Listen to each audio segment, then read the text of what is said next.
안녕하세요. 이은지입니다. 국왕 지도 읽기를 시작하는 단원인데요. 그 전에 지난 시간에 이어서 마저 못했던 내용들을 잠시 다루고 넘어가도록 하겠습니다. 자, 지난 시간에 우리가 안동까지 공부를 했어요. 자, 그래서 경상북도에 남아있는 지역들을 잠시 살펴보니까 이 김천 오른쪽에 구미라는 곳이 있습니다. 이 구미는요, 자연지리에서는 거의 절대 나올 일이 없습니다. 단지 인문지리에서 공업파트에서 전자조립공업이 발달한 지역이다 라는 것으로 기억을 잠시 해두시면 좋겠고요. 그 다음에 여기를 한번 볼게요. 우리 그 호랑이 꼬리 부분에 해당하는 여기 포항입니다. 이 포항은 공업에서 아주 중요한 도시예요. 자, 포항은 우리나라 제철 공업을 이끌고 있는 제철 생산량이 아주 많은 곳으로 아주 유명한 곳이니까 기억을 해주셔야 되고요. 포항 바로 아래쪽이 바로 경주입니다. 천년의 고도, 신라 천년의 고도였던 경주가 있는데 이 경주는 그 천년의 역사를 가진 도시다 보니까 많은 문화 유적들이 남아 있어요. 그것과 관련된 가치를 인정받아서 유네스코에 등재되어 있는 내용들이 많죠. 뭐 석굴암과 불국사, 그 다음에 마찬가지 안동 하회마을과 동시에 등재된 역사마을로서 양동마을이 있고요. 그 다음에 경주 역사지구가 유네스코에 등재가 되어 있습니다. 그것뿐만 아니라 유네스코 뿐만 아니라 원자력 발전소가 있다는 거. 왠지 천년의 고도의 경주와 조금 안 어울리는 그런 느낌이기도 할 텐데 영남 지방에 있는 원자력 발전소 3군데 중에 바로 한 군데가 또 경주에 있습니다. 고리 원자력 발전소 경주의 위치도 월성이에요, 여러분. 월성 원자력 발전소의 위치도 경주에 있다는 거 알아두시고요. 그 다음에 여기가 경주 아래쪽이 울산. 울산은 원래 경상남도 울산시였습니다. 가장 최근에 1997년에 울산광역시로 승격이 됐고요. 그 다음에 그 아래쪽이 부산이에요. 부산의 그 나머지 원자력 발전소가 여기 부산에 하나 더 있죠. 그래서 울진, 경주, 부산 이렇게 3군데가 있다는 거 나중에 자원 파트에서 아주 중요한 것이니까요. 지금은 간단하게 넘어가도록 할게요. 자, 이제 경남 지역으로 와서요. 대구 바로 아래쪽에 여기가 창녕입니다. 이 창녕은 이거 하나만 기억해 주세요, 여러분. 창녕에 우포늪이라는 늪이 있어요. 원시 습지인데 선생님 또 가봤는데요. 아주 규모가 어마어마해요. 홍수가 나면 그 규모가 커졌다가 강수량이 좀 줄면 여름이 지나면 좀 줄어들고 그러는데 아무튼 그 가치를 인정받아서 생태적 가치라든지 이 자연적인 가치를 인정받아서 람사르 등록 습지입니다. 람사르에 등록되어 있는 습지입니다. 그래서 가끔 시험 문제에서 언급이 되었다는 거. 자, 그 다음에 아래쪽에 보시면 김해 왼쪽에 창원이라는 도시가 있습니다. 사실 창원은요. 원래 마산, 청원, 진해 세 도시가 있었는데 그 3도시가 한꺼번에 묶이면서 창원시로 다시 새롭게 출범을 했죠. 경상남도 도청이 있는 곳이고요. 기계공업이 발달되어 있습니다. 그 다음에 이곳에 왼쪽에 고성이라는 곳이 있어요. 공룡 발자국으로 유명하고요. 그 다음에 통영. 그 다음에 이 섬은 좀 알아두세요, 여러분. 거제도라는 곳이 있습니다. 물론 육지와 다리로 연결되어 있기 때문에 섬처럼 느껴지지 않을 수도 있지만 거제도는요. 조선공업이 매우 발달한 도시로서 공업파트에서 또 아주 중요한 의미를 가지는 곳이고요. 그 다음에 2010년 수능에 영광과 함께 출제된 곳이 남해입니다. 영광이 그때 굴비로 나왔죠. 굴비 힌트가 있었던 반면에 남해는 죽방염 멸치로 유명한 곳이다 라는 힌트로 또 나왔습니다. 물론 다랭이 논이라 그래서 산비탈에 아주 멋지게 펼쳐진 계단식 논도 같이 내용이 언급이 되었습니다. 그래서 선생님과 우리나라 그 남한 부분만 우리가 자세히 살펴봤는데요. 자, 이어서 여러분들은 어려워할 수 있지만 선생님이 쉽고 재밌게 가르쳐 드릴 수 있는 지도 읽기 공부 시작해 보도록 하겠습니다. 자, 지도 읽기를 하기 전에 우리가 지도를 어떻게 분류할 수 있는지에 대해서 간단하고 그냥 워밍업 한다는 생각으로 한번 살펴보도록 할게요. 우리 고지도를 하면서 지도 제작 방법이 크게 2가지가 있었다는 것을 배웠습니다. 혼일강리 역대 국도 지도는 그 당시에 실측을 할 수 없었기 때문에 여러 개의 지도를 두고 다시 편집해서 그린 지도다. 그래서 그 지도를 편찬도라고 한다고 말씀을 드렸죠. 그리고 그 이후에는 교통도 발달하고 조건이 좋아지면서 이제 인간이 실제로 측정을 하면서 정확한 지도를 그려내기 시작했다. 실측도입니다. 그래서 편찬도와 실측도를 제작 방법에 따라서 나눠볼 수가 있고요. 그 다음에 제작 목적에 따라 특수한 주제를 가지고 그려낸 지도는 주제도입니다. 우리가 일반적으로 보는 지형도라든지 이런 것들은 일반도고요. 여러 가지 통계 지도들이 있어요. 그런 것들을 우리가 나중에 배우겠지만 이 주제도는 통계 지도를 의미한다는 거. 그래서 나중에 한번 특수한 주제를 가지고 작성한 지도로서 배워볼 겁니다. 그래서 이번 시간은요. 사실 먼저 여러분들이 이것을 이해하고 넘어가는 게 제일 중요합니다. 축척을 대축척 지역과 소축척 지도로 대축척 지도과 소축척 지도로 나눠볼 수가 있는데 축척 이거 발음하다 보면 그래요. 자, 아무튼 지도 읽기의 3요소를 한번 먼저 살펴볼까요? 뭐니 해도 축척이에요. 지도를 읽어내려면요. 먼저 그 지도의 축척을 알고 있어야지만 그 지도의 그 지도가 그 지도에서 나타나는 거리가 어느 정도인지 우리가 대략적으로 가늠을 볼 수가 있고요. 그렇기 때문에 먼저 축척 파악이 우선이고, 그래서 이 축척을 파악하는 데 있어서 같이 함께 살펴볼 게 등고선입니다. 물론 지도 읽기 4요소로서 등고선을 따로 분류하기도 하는데요. 선생님은 축척을 읽어내는 방법에 등고선을 넣어서 함께 살펴볼 거고요.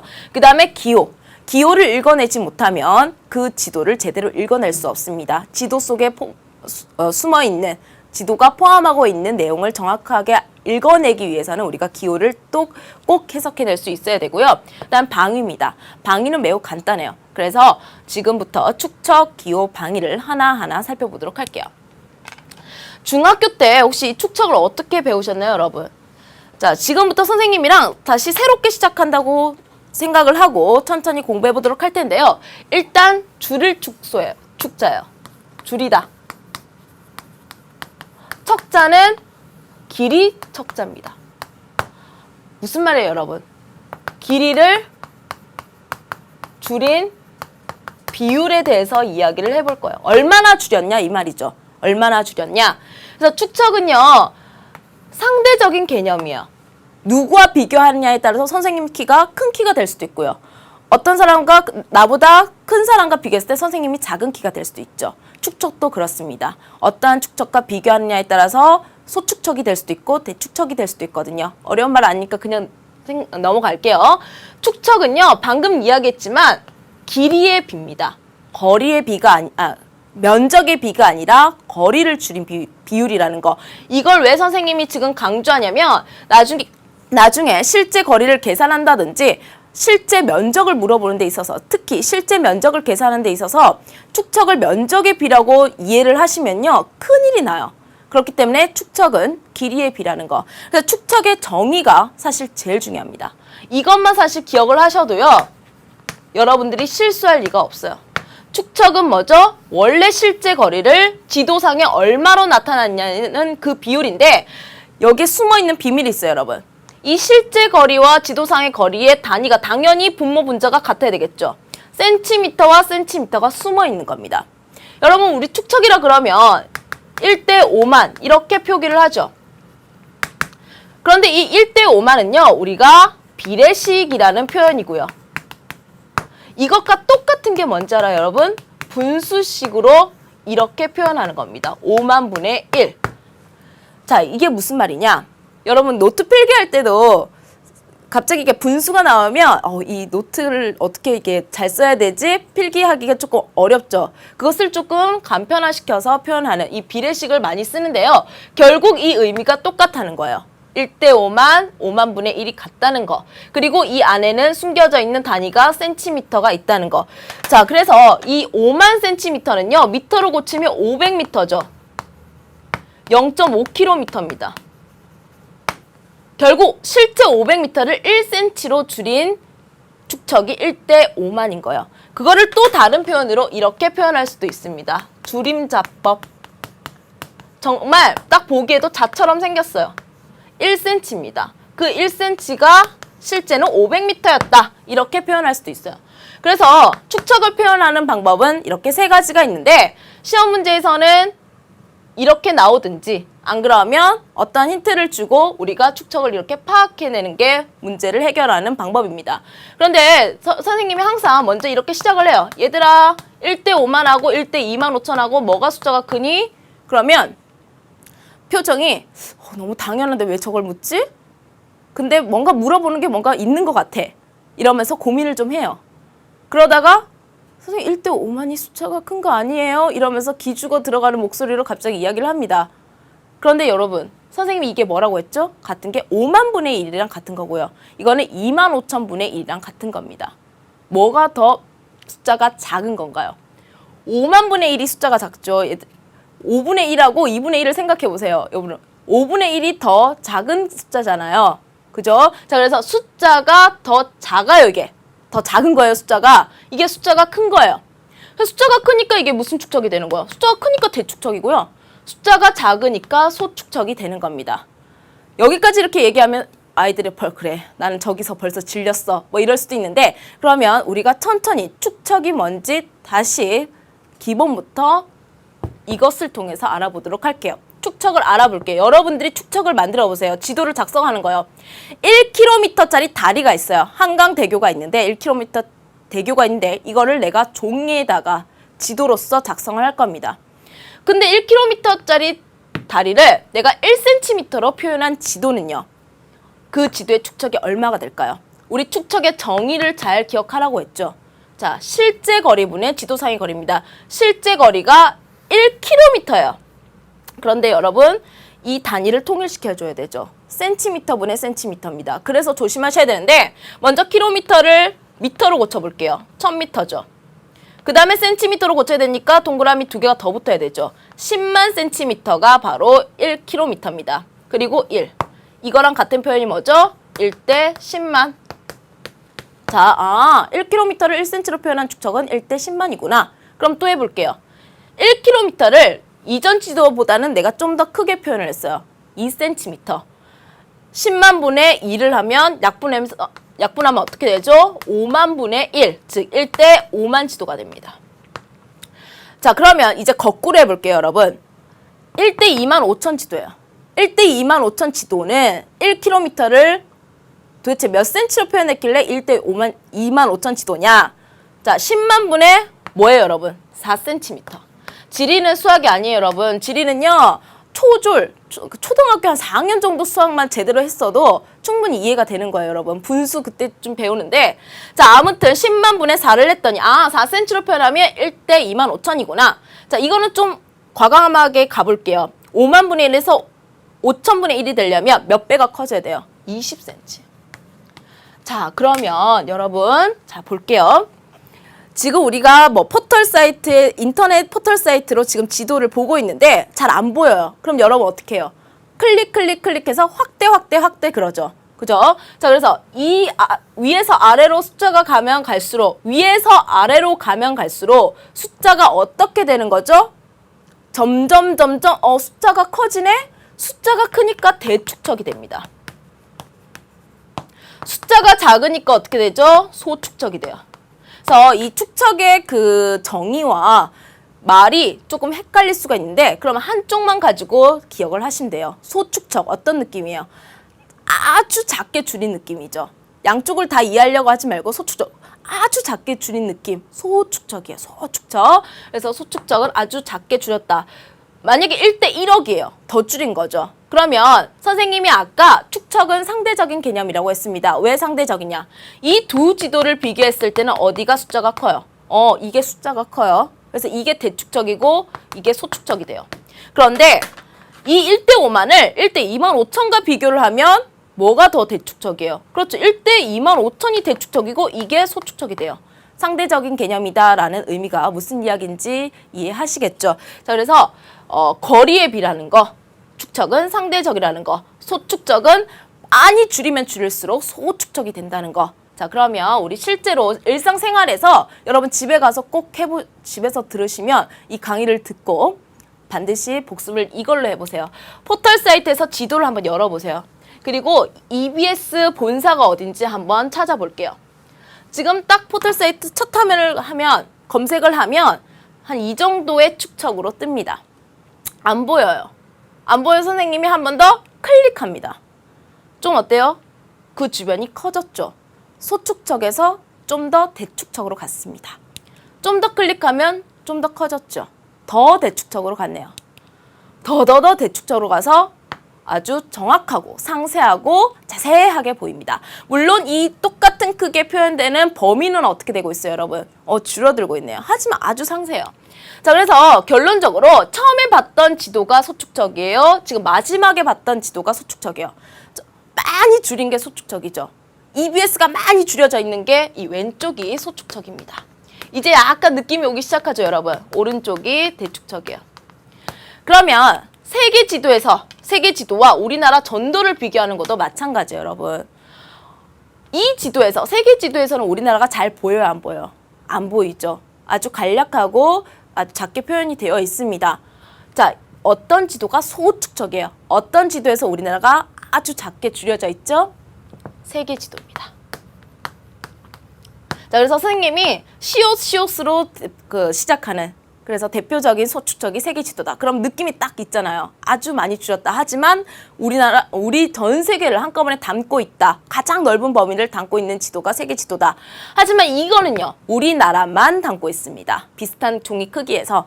하지만 우리나라가 아주 상세하게 표현되어 있는 상대적으로 대축척입니다. 그래서 여러분, 이 지리부도 책을 받으면요, 여러분들이 학교에서 잘 활용을 하지 않는 학교도 있고요. 그래서 집에 이렇게 그대로 꽂혀있는 가장 비싼 교과서가 집에 그대로 꽂혀있죠. 그래서 한번 넘겨보세요, 여러분. 우리나라 전도예요. 그리고 경기도만 나와 있는 지도가 그 다음 페이지에 펼쳐집니다. 그리고 한 장을 넘기면요, 서울 주변, 수도권 주변, 서울을 중심으로 아주 자세하게 표현됩니다. 선생님이 한 장 넘기면서 이거 좋은데 대축척 가르칠 때, 소축척, 대축척 가르칠 때 써야겠다라고 가져온 거예요. 여러분도 한 장 넘기면서 서울이 점점 어떻게 보여요? 자세하게 보이죠? 하지만 처음에 표현됐던 범위에 비해서는 표현되는 범위는 줄어들고 있다라는 거 너무 여러 번 말했기 때문에 이제는 정리가 되셨을 거고요. 자, 선생님이 여기서 한번 정리를 해볼게요. 이 대축척 지도, 그다음에 소축척 지도가 있는데 표현되는 범위, 그 다음에 상세도. 대축척 지도는요, 표현되는 범위는 좁아요. 하지만 그 아주 내용들이 아주 상세하고요. 자세합니다. 도로망도 뚜렷뚜렷하게 보이고요. 건물망도 뚜렷뚜렷하게 보여요. 하지만 소축척 지도의 대표적인 게 무슨 지도? 세계 지도입니다. 확 줄였죠. 하지만 넓은 면적을 표현하고 있어요. 하지만 모든 국가가 대략적으로 간략하게 표현이 되어 있습니다. 자, 그래서 그것을 그래프화 시키면요, 이렇게 돼요. 이 그래프를 보고 여러분, 뭔 또 그래프까지 나오냐, 이런 그래프도 해석해낼 수 있어야 됩니다. 지리는 자료 분석, 자료 해석 능력이 좀 중요하거든요. 한번 볼게요. 쉬워요. 소축적은 면적은 어떻다? 넓다. 하지만 상세도는 간략한 편이다. 이렇게 읽어내면 됩니다. 반면에 자, 대축적으로 가볼게요. 점점 면적은, 표현되는 면적은 줄어들지만 상세도가 이렇게 높아지는 거죠. 세계 지도에서, 우리나라 전도에서 우리나라만 표현된 거, 서울만 표현된 거, 점점 소축적에서 대축적으로 간다. 이런 식으로 여러분들이 스스로 적용을 시키면서 이해를 하시면 됩니다. 어려운 내용 아니고요. 자, 축척 점점 하고 있어요. 자, EBS가 사랑하는 캐릭터, 지금 뽀로로가 있는데, 이 축척이 변하면 길이와 면적이 어떻게 될까를 내신에서 가끔 물어보는 학교가 있을 겁니다. 그리고 여러분들이 여기서 어려워해요. 지금 1대 5만 지도에서 뽀로로가 이렇게 표현이 돼요. 근데 1대 2만 5천이 되니까 이렇게 커졌습니다. 그런데 축척은 선생님이 길이의 비가 아니라, 면적의 비가 아니라 길이의 비라고 말씀을 드렸죠. 그리고 이렇게 되는 과정에서 축척이 어떻게 된 거예요, 여러분? 2배가 커진 거예요? 2분의 1로 된 거예요? 5만 분의 1에서 2만 5천 분의 1이니까 축척이 2배가 커진 겁니다.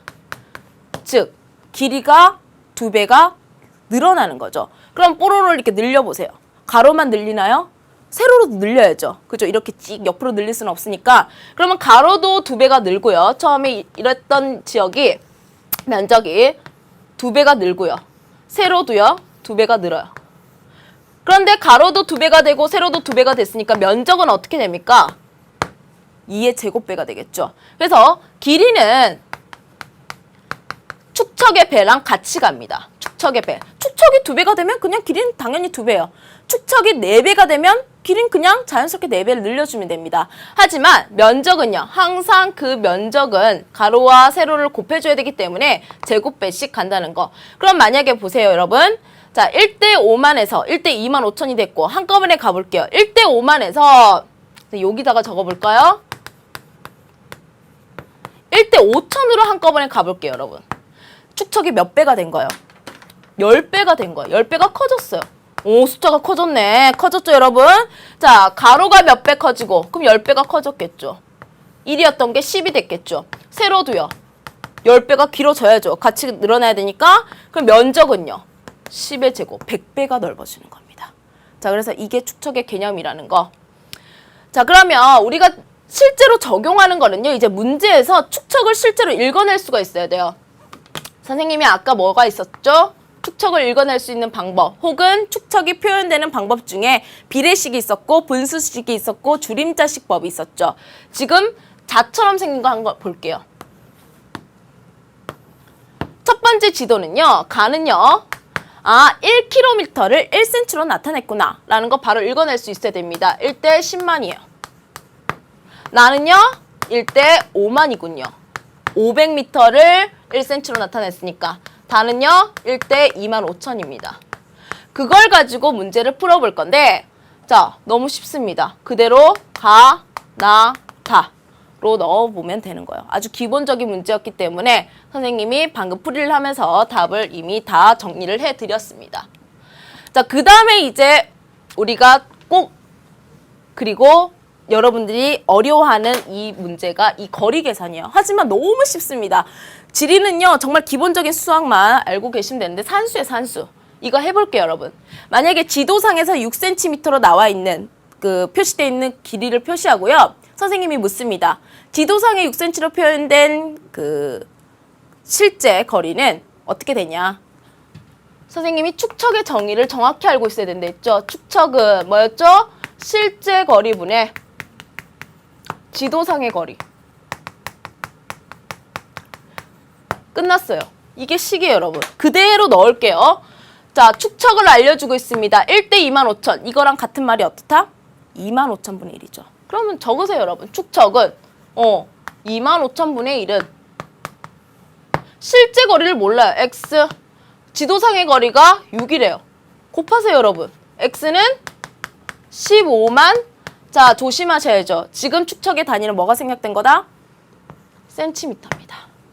분명히 실제 거리를 물어보면 킬로미터나 미터로 대답하라고 할 거예요. 그럼 미터로 고쳐보면 1500m예요. 킬로미터로 고치면 1.5km입니다. 너무 쉽죠? 이게 끝이에요. 자, 그런데 이제 조심해야 될 건 뭐냐면 면적이 딱 나왔을 때 바로 이 식에 적용시키면 된다 안 된다? 절대 안 돼요. 축척이 2만 5천분의 1입니다. 2만 5천분의 1은 실제 면적 x 16 이러면 절대 안 된다는 거예요. 그러면 이건 어떻게 해야 되냐? 한번 과정을 걸러서 가야 됩니다. 지도상의 면적이 16이니까 여러분 뭐 28에 16, 44, 16 여러 가지가 있는데 한 번만 계산해도 되는 건 뭐예요? 가로 세로가 똑같은 44, 16이겠죠. 선생님이 이렇게 할게요. 그럼 선생님 28에 16 계산하면 달라지는 거 아니야? 이렇게 물어볼 수 있는데 똑같아요, 여러분. 44, 16으로 가볼게요. 여러분들이 28에 16도 해보세요. 의심이 많은 친구들은. 자, 그러면 4cm가 1대 2만 5천이라는 축척에서는 실제로 몇 cm냐? 2만 5천분의 1은 축척은 실제 거리가 x고요. 지도상의 거리가 4입니다. x는 10만 cm. 우리가 잘 알고 있는 숫자네요. 이거 몇 킬로예요? 1km입니다. 아, 실제로는 이게 1km, 1km구나. 그러니까 실제 면적은 몇 제곱킬로미터였다? 1제곱킬로미터였구나. 이렇게 계산을 해주셔야 돼요. 너무 쉽죠? 아, 축척이 이렇게 쉬운 거였구나. 소축척, 대축척이 어떤 개념인지 그리고 거리 계산까지 선생님과 했습니다. 자, 앞에서 선생님이 축척자로 축척을 읽어내는 방법을 배웠다면 사실 시험 문제가 조금 어렵게 나오면 바로 이걸로 냅니다. 그리고 이렇게 낼 가능성이 훨씬 높아요. 먼저 등고선이 뭔지 개념부터 잡을게요. 등고선. 같을 등자입니다. 같은 높이를 이은 선이에요. 그래서 같은 높이를 이은 선이기 때문에 이 등고선과 등고선은 절대 이렇게 겹쳐서 나타나지 않습니다. 이거는 뭔가 잘못된 거예요. 예, 그래서 패곡선 반드시 같은 높이가 이렇게 만나고요. 겹치지 않죠. 그래서 등고선인데 이 등고선은 해석하는 우리가 알아야 될 게 이겁니다. 일단 경사도를 알아내야 되고요. 그 다음에 계곡과 능선을 우리가 파악해낼 수 있어야 됩니다. 구별해낼 수 있어야 돼요. 계곡하고 능선. 그 다음에 이 등고선의 간격을 가지고 축척을 읽어낼 수 있어야 됩니다. 근데 먼저 등고선의 등고선을 가지고 우리가 경사도를 어떻게 파악하냐면 자, 한번 여러분들이 그려본다고 생각을 해볼게요. 같은 높이예요. 자, 같은 높이를 이렇게 내려서 지도의 평면에 표현을 해야 되죠. 그러면 같은 높이를 이어보세요, 여러분. 같은 높이를 이어. 이쪽도 이면 이렇게 되죠. 그럼 여러분들 직접 해보면 바로 느끼는 게 완경사 지역은 한참 가야 새로운 해발고도, 새로운 해발고도, 새로운 해발고도가 나오니까 등고선의 간격이 널찍널찍하겠구나. 하지만 급경사인 지역은 금방 새로운 고도가 나오죠. 그러다 보니까 등고선의 간격이 좁을 수밖에 없는 겁니다. 그래서 경사도는 완만하면 완만할수록 등고선의 간격이 넓어진다는 거. 급하면 급할수록 등고선의 간격이 좁아집니다. 금방 새로운 고도가 나오니까. 그래서 경사도는 먼저 우리가 해결을 했고요. 그 다음에 이제 계곡하고 능선인데 계곡하고 능선은 계곡하고 능선을 하기 전에 죄송해요, 여러분. 등고선의 종류를 좀 알아보고 가겠습니다. 이 등고선의 종류를 가지고 우리가 축척을 알아내야 되는데 자, 이게 정말 중요합니다. 이게 시험에 핵심이죠. 수능에서도 나올 수도 있는데 사실 등고선의 종류는 4종류가 있습니다. 계주간조, 계주간조 이렇게 찰싹찰싹 입에 붙는데 사실 수능에서는 이 계곡선과 주곡선을 가지고 충분히 파악할 수 있고요. 그것만 시험 문제 냅니다. 그리고 시험 문제는 1대 5만과 1대 2만 5천 지형도의 축척만 시험 문제에서 다루니까요. 선생님이 이렇게 가지고 왔고요. 계곡선은 그야말로 어떤 곡선이냐? 계산하기에 좋은 곡선이에요. 왜냐하면 만약에 똑같은 선의 굵기로 지도에 표시되어 있으면 사람들이 보기에 어지럽기도 하고요. 하나하나 읽어내는 독해력, 가독성이 좀 떨어집니다. 빨리빨리 읽어낼 수 없어요. 하지만 중간중간에 좀 굵직굵직한 선이 있으면 금방 그 고도를 파악할 수 있고 지도를 읽어낼 수 있겠죠. 그래서 계산하기 좋은 곡선, 그리고 나머지는 주로 쓰는 곡선인데 자, 계곡선은 5개마다 좀 굵은 표시로 5개마다 새로운 계곡선이 이렇게 나올 겁니다. 자, 그런데 여러분 물어볼게요. 1대 5만하고 1대 2만 5천이죠. 여기 1대 2만 5천입니다. 자, 선생님이 고칠게요. 1대 2만 5천. 자, 어떤 게 더 대축척이에요? 어떤 게 숫자가 커요, 여러분? 자, 집중하시고. 여기가 대축척이죠. 이게 수축척이에요. 어떤 게 더 친절한 지도죠, 여러분? 이게 친절한 지도예요. 더 상세하게 보이니까. 그럼 여러분, 선생님이 이렇게 시험을 치는데 선생님이 10분마다 얘들아 10분이야, 20분이야, 30분이야 알려주는 게 친절한 거예요. 30분이야. 그 다음 종쳐버리는 게 친절한 거예요. 10분마다 알려주는 게 친절한 거죠. 즉 선생님이 이 말을 왜 하냐면 계곡선이 100m마다 나오는 게 친절하냐 50m마다 나오는 게 친절하냐를 물어보고 싶은 거예요. 당연히 간격이 작게 표시되어 있는 지도가 훨씬 친절한 거죠. 자, 그래서 더 대축적인 친절한 1대 2만 5천 지도는 50m마다 계곡선이 표시가 되어 있습니다. 계곡선은요 좀 간격이 벌어져요. 100m마다 나와요. 자, 그러면 나누기 5를 해보세요. 주곡선은 한 주곡선당 이렇게 되겠죠. 그래서 계곡선의 간격을 잘 잡고 있으셔야 됩니다. 이건 정말 중요한 거니까 정확히 알고 계셔야 되고요. 그래서 지형도를 봤을 때 100m 간격이면 이 주도 1대 5만이네? 50m 간격이면 1대 2만 5천이네. 이렇게 읽어내셔야 되는 거예요. 자, 그 다음에 중요한 게 바로 계곡과 능선인데 이 계곡하고 능선은 여러분들 왼손 잡이는 오른손만 있으면 이해가 돼요, 여러분. 자, 손을 펼치고요. 지금 손을 이렇게 선생님 이 앞쪽으로 펼칠게요. 지금 보면 가장 높은 부분을 우리가 산봉우리라고 생각을 해볼게요. 산봉우리라고 생각하고 이 손가락들의 그 높은 부분들도 그 주변에 비해서는 높은 지대일 거예요. 자, 그럼 비가 와요, 여러분. 비가 오면 우리가 분수계를 기준으로 물줄기가 나뉜다 했죠. 비가 와서 이 산봉우리에서 양쪽으로 이렇게 나뉠 거예요. 그리고 여기서 흘러내린 물들도 이 손가락 사이사이로 또 모일 거예요. 그리고 모인 물이 이렇게 흘러갈 거예요. 우리 여름에 아빠한테 아빠 이번 여름 너무 더운데 물놀이 하러 능선 갈까 계곡 갈까? 뭘 그런 거 물어봐 선생님. 계곡 가잖아요. 물놀이 하러 계곡 가야 돼요. 그건 지리에서 너무 중요한 질문이에요. 계곡에 하천이 흘러요. 즉, 이 사이사이가 계곡이에요. 물이 모여서 하천이 흐르는 곳. 그래서 이 분수계가 있는데 하살표가 나뉘어져 있죠. 분수계를 기준으로 여기서 하천이 형성돼서 이렇게 흘러가는 겁니다. 그럼 반면에 우리가 등산을 왜 하는 거예요? 물론 체력을 달지려고 할 수도 있지만 아름다운 경관을 보려고 등산을 하잖아요. 그럼 어둠의 자식처럼 막 계곡을 이렇게 기어 올라가면 뭐 구경할 것도 없이 이거 뭐 등산의 의미가 없잖아요. 등산은 어떻게 해야 돼? 높은 곳에서 주변을 뭐 보면서 경치를 구경을 하면서 가려면 내가 어디에 있어야 됩니까? 가장 높은 곳에 있어야 되겠죠. 그 주변에서 가장 높은 선을 이은 게 바로 분수계이면서 지금 이 등산로예요. 이게 바로 능선이에요. 거기서 흘러내린 나눠진 물들이 이렇게 하천을 이루고 흘러가는 거죠. 그런데 선생님 그래요. 좋아요. 능선은 분수계로 그리고 등산로가 발달돼 있고 계곡은 하천이 발달돼 있어서 우리가 여름에 시원하게 물놀이를 할 수 있습니다. 그런데 고등학교 수준에서는 그게 아니라 지도에서 계곡하고 능선을 파악해야 되는데 선생님 여기다가 손가락을 그려볼게요. 그러면 5개 맞죠? 자, 손가락을 그려서 좀 더 그려볼게요. 선생님이 지금 등고선을 표현하고 있는 겁니다. 가장 높은 봉우리가 여기 있어요. 지금 계곡은요. 지금 내가 봉우리 위에 서 있다고 생각했을 때 계곡은 어떤 부분이 계곡이냐? 나를 공격해 들어오는 부분이 바로 계곡이에요. 이렇게 나를 공격해. 높은 곳으로 파고드는 부분이 계곡이고요. 나한테서 이렇게 멀어지는 등고선이 가장 높은 봉우리를 기준으로 했을 때 점점 이렇게 멀어지는 아래쪽으로 퍼져나가는 부분이 바로 능선입니다.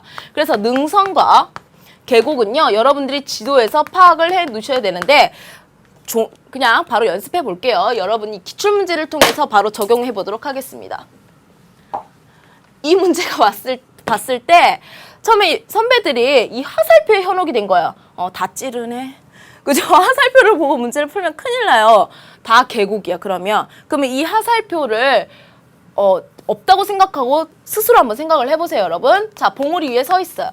그러면 A 코스는 봉우리에 서 있는 것을 기준으로 등고선이 나를 찌르고 있어요. 나한테서 멀어지고 있어요. 나한테서 멀어지고 있죠. A 코스는 바로 뭐다? 능선입니다.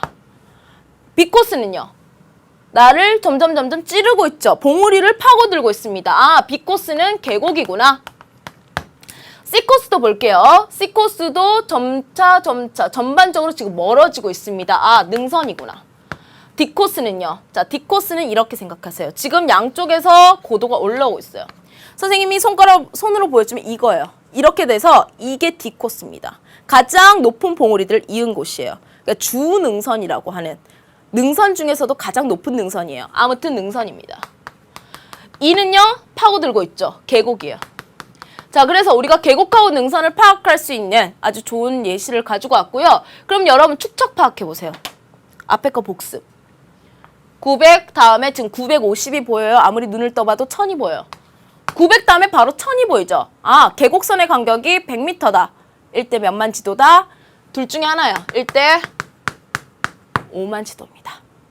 자, 다 복습이 됐죠, 여러분. 자, 그래서 이 축척을 여러분이 완벽히 했고요. 자, 이제 기호입니다. 기호도 선생님이 꼭 기억해달라는 것만 이 시간에 꼭 잡고 가는데 먼저 3개씩 묶어볼게요. 먼저. 자, 이게 바로 행정구역의 경계가 되는 기호인데 지금 보시면 가장 높은 그 행정체계의 경계는 이렇게 견장까지 달려있어요. 뭔가 멋있죠? 견장 달려있고 그 다음에 시, 군구. 이 시와는 조금 낮은 그 단계의 시인데요. 우리 서울특별시와 뭐 부산광역시, 이런 울산광역시와 같은 광역시는 이렇게 경계가 되어 있습니다. 하지만 성남시와 뭐 광주시, 이런 시들은요, 경기도 광주시는 이걸로 다른 지역과 구분이 되어 있어요. 점점 어떻게 돼요? 뭔가 장식이 줄어들고 있죠. 이게 바로 가장 낮은 단계, 읍면동의 경계가 되는 겁니다. 그래서 서울특별시는 이게 가장 바깥선을 이루고 있고요. 뭐 관악구와 금천구는 이걸로 나뉘어져 있고요. 그 안에 동들은 또 이렇게 나뉘어져 있는 겁니다. 선생님 이거 알아야 돼요? 시험 문제 보기에서 물어봐요. 무슨 이와 무슨 이 사이에 만약에 이게 그려져 있다. 서로 다른 군에 속하겠죠. 그런 것을 보기에서 물어보기 때문에 아주 쉽게 이해되게 선생님이 설명을 해드렸고요. 그 다음에 이거를 한번 보세요, 여러분. 이거를 한꺼번에 여기다가 그려볼게요. 자, 시험 문제에서 이 세 개는 또 구별을 해주셔야 됩니다. 뭔가 비슷하게 생겼는데요. 선생님 이거 만약에 크기가 비슷해가지고 구별을 못하게 생겼으면 어떻게 해요? 충분히 구별되게 나옵니다. 그걸 구별 못하게 내지는 않는데 딱 봐도 널찍널찍해요. 그거 철도예요, 여러분. 그리고 이렇게 촘촘하게 아래 위로 이렇게 표시가 되어 있는 것은 제방이에요. 두기예요. 우리나라 하천들이 워낙에 범람을 자주 하기 때문에 홍수가 자주 일어나기 때문에 하천 주변에 이렇게 제방 표시가 되어 있는 지도는 아주 자주 볼 수가 있습니다. 그리고 이거는요, 한쪽으로 빗금이 쳐져 있죠. 그리고 하천이 아마 이렇게 흐를 거예요, 여러분. 대부분. 자, 이거는 뭐냐? 아주 급경사의 계곡, 협곡을 표시하는 기호예요. 단면도로 그리면 이런 거죠.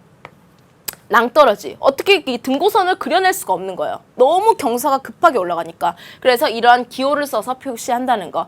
시험 문제 잘 나왔습니다. 고3, 고1, 고2, 고3이면 아직 시력이 좋죠. 어머니들에게 이 문제를 내면 안 보인다고 그럴 텐데 여러분들은 충분히 보이십니다, 여러분. 그 다음 이제 토지 이용해서 또 여러 개를 살펴볼 건데요. 자, 여러분 이거 뭐예요? 맨날 헷갈려요. 이게 논인지 밭인지. 땅 위에 벼가 서 있어요. 벼농사는 어디서 지어야 되죠? 논에서 지어야 되죠. 밭이 땅을 파요. 밭이에요. 이거 제일 잘 알죠? 사과, 가수원. 좀 더 해볼까요? 자, 논은 논인데 잡초가 무성하고요. 물도 항상 많이 고여 있어요. 습지예요. 자, 그래서 선생님이랑 이렇게 정리를 해봤고요. 이 기호는 이 여러 가지 앞에 저기 행정체계 3개 비교하는 거, 그 다음 철도, 제방, 협곡 비교하는 거, 그 다음 논밭, 가수원, 습지 비교하는 것을 했고요. 또 하나 있습니다. 해안 지형에서 나오는 건데, 해안 지형에서 사실 검정색 점은요, 바닷속에 찍혀있는 검정색 점은 갯벌이에요. 그리고 빨간색 점은 모래해수욕장 사빈입니다. 파란색 점은 염전이에요. 그런데 여러분, 수능이든 내신이든 시험지는 뭐죠? 칼라가 아니라 흑백이죠. 그렇기 때문에 이렇게 공부를 하시면 안 되고요. 갯벌은요, 이 점이 바다 속에 찍혀 있어요. 분명히 바다의 영역인데 거기에 점이 찍혀 있어요. 이거는요, 육지에, 해변에 찍혀 있습니다. 모래 위에, 그러니까 육지에 찍혀 있는 거예요. 바다 딱 바로 연안에 찍혀 있고요. 염전은요, 마찬가지로 갯벌과 비슷하게 찍혀 있습니다. 왜? 갯벌을 개간해서 만든 게 염전이거든요. 그래서 이것도 잘 기억을 해두시면 아주 큰 도움이 될 거예요. 그러면 여러분, 선생님과 읽어볼게요. 이제 연습을 마쳤으니까, 기본 개념을 다졌으니까 선생님이 질문하는 거 대답해 보도록 할게요. 지금 이게 뭐예요, 여러분? 아, 논으로 이용되고 있구나. 이건 뭐죠? 아, 밭농사를 하고 있구나. 이 네모난 건 뭐예요, 여러분? 너무 쉬워서 안 가르쳐 드렸는데 집이에요, 집. 취락입니다. 그 다음에 이 세모면과 동그라미 면 사이의 행정구역이 이게 몇 단계였죠? 2번째 단계였습니다. 시, 군, 구의 경계가 바로 이 점이 2개씩 찍혀 있는. 그래서 이 동그라미 면과 세모면은 뭐 군이 다르든지, 그죠? 시가 다른지 그렇게 해석을 해낼 수가 있고요. 그 다음에 여기 보니까 이거 철도예요? 제방이에요? 협곡이에요? 철도가 이렇게 끊겨져 있으면 엄청 이거는 스릴러죠? 이거는 제방입니다. 딱 봐도 촘촘하죠, 여러분? 네. 자, 그 다음 또 해석해 볼게요, 여러분. 자, A 물어보자. 지금 이 높은 곳을 찾으세요, 일단. 높은 곳을 기준 이 A는 계곡이에요? 능선이에요? 높은 곳을 향해서 찌르고 있죠. 아, A는 계곡이다. 하천이 흐르겠구나. 이런 설명도 다 맞습니다. 자, 그 다음 B하고 D가 있는데 이때 시험 문제는 뭐를 물어봤냐면 하천이 흐르는 방향을 물어봤어요. 선생님 그거 어떻게 알아요? 이거 보세요, 여러분. 아까 하구뚝 할 때 선생님이 잠깐 언급을 해드렸는데 그 전 시간에 8강에서 이 댐표시기도 해요. 지금 보니까 선생님 화면에선 잘 나타나지 않지만 여러분들 그 보면 이 댐을 기준으로 이쪽이 좀 더 유량이 많고요. 하폭도 많습니다. 반대로 이 아래쪽은요. 유량이 좀 줄 거예요. 그럼 댐은 뭐 하려고 하는 거죠? 물을 가두려고 설치한 거잖아요. 어디가 상류예요? 댐의 위쪽. 물이 가둬져 있는 쪽이 상류고요. 이쪽이 하류예요. 그래서 이때 문제는 D에서 B로 하천이 흐르는 것을 알고 있는지 없는지를 물어보는 문제가 나왔었고요. 왜냐? 항상 지도의 위쪽에서 아래쪽으로 이렇게 흐르는 게 익숙하니까 물어봤던 문제입니다. 그 다음 C는요. 여러분 이제 눈을 뜨시고 보시면 이건 철도도 아니고요. 제방도 아니고요. 협곡이에요. 이 주변에 아주 가파른 낭떠러지가 있구나 라는 것을 우리가 읽어낼 수 있죠. 알면 보이는 거죠. 여기는 논농사를 짓고 있구나. 또 행정구역상으로는 이게 네모리와 세모리가 서로 다른 읍면 혹은 여기는 또 다른 단계네요. 시군구까지 다른 곳에 위치하고 있겠구나라는 것도 다 읽어낼 수 있습니다. 그래서 선생님이랑 했고요. 근데 아직 안 한 기호가 하나 있습니다. 아주 중요한 기호인데 항상 모든 산이 이렇게 가장 높게 끝나진 않아요. 어떤 산들은 하산은 가운데가 움푹 파져 있죠. 그리고 어떤 지형들은 중간중간에 이렇게 움푹움푹 들어간 지형들이 있습니다. 가장 대표적인 지형이 바로 뭐냐면 이렇게 화산 지형의 화구를 표현할 때, 그 다음에 카르스트 지형의 돌리네와 같이 이렇게 파여 있는 지형을 표현할 때는 어떻게 쓸 것이냐. 그래서 나온 지형 기호가 뭐냐면 바로 이거예요. 이렇게 생겼어요, 여러분. 그래서 등고선이 잘 올라오다가 가장 높아진 부분에서 이런 기호가 있으면 이거는 단면도가 어떻게 되는 거다? 이렇게 되는 겁니다. 움푹 파였다는 표시. 그래서 지금 중간중간에 이게 평평한 지대에서 해발고도가 급격하게 잘 올라오다가 지금 저하등고선, 이게 바로 저하등고선. 저하등고선이 지금 2개나 그려져 있어요. 깊숙하게 파였구나. 여기도 있구나. 지금 군데군데 있죠? 귀여운 산들이, 작은 나지막한 산들이 이렇게 있습니다. 이렇게 조금조그만 화산들이 많이 분포하는 데가 바로 우리나라의 제주도고요. 이건 제주도에서 많이 분포하는 기생화산의 지형도입니다. 마찬가지로 이거와 동시에 출제되는 경우가 많은데 이 D는요, 여러분. 지금 끝까지 이렇게 올라와요. 그런데 E는요. 비슷한 해발고도에서 E는 저하등고선이 그려져 있으니까 움푹 파입니다. 그리고 군데군데 F도 마찬가지죠. 군데군데 많이 파져 있죠. 전체적으로 평지인데 이렇게 많이 파져 있는 거는요. 카르스트 지형의 돌리네들을 볼 수 있는 지역에서 이런 지형도가 많이 나와요. 둘 다 우리나라의 특수 지형입니다. 그래서 저하등고선을 사용한 지형도로서 시험 문제 많이 나온다는 거. 그래서 이 기호는요. 또 꼭 가지고 가셔야 되기 때문에 선생님이 따로 분리를 했고요. 마지막 우리가 지도 읽기의 마지막 요소가 뭐였죠? 방위였습니다. 방위는 너무 쉬워. 아무것도 없어요. 그죠? 가끔 초등학교 때 이거 배웠나요? 4자 길게 늘어뜨린 거. N. 초등학교 때는 이런 게 그려져 있는 걸 보셨을 겁니다. 하지만 일반적으로 아무 표시가 없을 때는 지도의 위쪽을 북쪽이라고 인식하고 지도를 해석하시면 돼요. 가끔 특수한 지도 같은 경우에는 뭐 이렇게 된 경우도 있거든요. 그럼 이렇게 약간 기울어져 있는 경우. 그런 경우가 아니고서는 대부분 위쪽이 북쪽입니다. 자, 그럼 이제까지 배웠던 내용들을 바탕으로 시험 문제는 어떻게 출제될 수 있냐라는 것이 좀 궁금할 텐데요. 이 문제가 3학년을 대상으로 한 평가한 한국지리 문제입니다. 그래서 여러분들이 나중에 뒤에 단원들을 배우고 나서야 이 문제를 완벽히 풀 수가 있는데요. 그 전에 우리가 오늘 배웠던 내용들을 여기다가 적용시킬 수 있는 것만 선생님과 함께 복습해 보도록 할게요. 자, 먼저 우리 축척을 읽어낼 수 있어야 된다고 말씀을 드렸습니다. 자, 축척을 읽어낼 수 있는 방법은 여러 가지가 있었는데요. 축척자, 2가지가 있었죠, 크게. 축척자와 등고선이 있죠. 자, 축척자를 봤을 때 지금 어떻게 돼 있습니까? 500m를 2칸, 2cm로 표현했다라는 의미예요. 자, 500m, 실제로는 500m인 것을, 즉 5만 cm를 2cm로 표현했대요. 여러분, 약분하셔서 어떻게 돼요? 25,000분의 1이니까 1대 25,000 지도구나라는 것을 알 수 있고요. 이 지도는 지금 힌트를 두 개나 동시에 주고 있습니다. 등고선의 간격, 계곡선의 간격을 보더라도 50m 다음에 100m가 나오죠. 50m 간격이다 보니까 이걸 통해서도 1대 25,000이라는 것을 알 수가 있고요. 이 지도의 주곡선은 10m 간격이구나 라는 것도 한꺼번에 알 수가 있네요. 자, 그 다음에 기호를 우리가 보는데 지금 앞에서 선생님이 이 기호도 알려드려야 되는데 지금 지나갔는데 이 기호는 암석해안이에요. 바위 덩어리들이 이렇게 모여있는 형상인데 이 A가 암석해안을 의미한다라는 기호까지 아까 갯벌, 사빈, 염전하고 같이 가져가셨으면 좋겠습니다.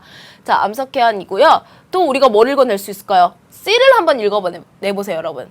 지금 여기가 육지고요. 이게 바다예요. 그런데 이 점이 바다에 찍혀있죠. 이거 갯벌이구나. 이는요. 지금 갯벌하고 육지에 찍혀있는 점이 동시에 있으니까 갯벌과 사빈을 동시에 표현하고 있구나. 이거는 밭이구나. 논이구나. 가수원이구나 라는 걸 재밌게 읽어낼 수가 있을 겁니다. 그리고 우리 앞에서 계곡하고 능선도 파악할 수 있어야 된다고 했죠. 선생님 지금 이렇게 표현하고 있는 거. 요 정도 코스. 이거는 무슨 코스가 될까요? 높은 봉우리를 찌르고 있는 계곡입니다. 반면에 이 코스는 어떻게 될까요, 여러분? 높은 곳에서 상대적으로 멀어지고 있죠. 점점 등고선이 아래쪽을 향하고 있습니다. 능선 코스가 될 겁니다. 그래서 어디에 하천이 흐르는지, 어디가 등산로로서 적합한지도 정리해 두셨으면 좋겠고요. 다른 문제도 하나 더 보면요. 이것도 마찬가지입니다. 3학년 10월 교육청 한국지리 문제인데 2009년도에 나왔던 문제입니다. 자, 여기서는 이 기호들을 한번 볼게요, 여러분. 자, B가 바로 뭐냐면 기존에 원래는 갯벌이었던 것을 지금 개간을 해서 염전으로 활용을 하고 있는 모습이고요. 점이 바다에 찍혀 있으니까 여기가 갯벌이었구나. 자, 이 오른쪽 지도에서는 우리가 또 뭐를 읽어낼 수 있을까요? 자, D를 한번 볼게요. D가 보니까 자세히 이거 철도 아니고요. 제방도 아니고요. 협곡이구나. 이 하천의 양쪽에는 정말 가파른 낭떠러지가 양쪽에 이렇게 분포하고 있구나. 그리고 앞에서 봤던 암석해안들이 이 F에서도 확인이 된다는 거. 자, 그래서 여러 가지 기호와 기호와 등고선, 축척까지도 다 읽어낼 수가 있습니다. 그래서 보기 내용들을 보면 여러분들이 지금 해결하기에는 조금 어려운 점이 있어요. 그래서 어떤 것에 포인트를 두고 우리가 지도를 읽어내는지 오늘 선생님이 강조했던 것들을 잘 떠올리면서 여러분들이 복습을 해주셨으면 좋겠습니다. 다음 시간에는 우리나라의 지형 형성 드디어 2단원에 본격적으로 들어가니까요. 자료실에서 자료를 잘 다운받으시고 준비해 주시길 바랍니다. 그럼 다음 시간에 만나요.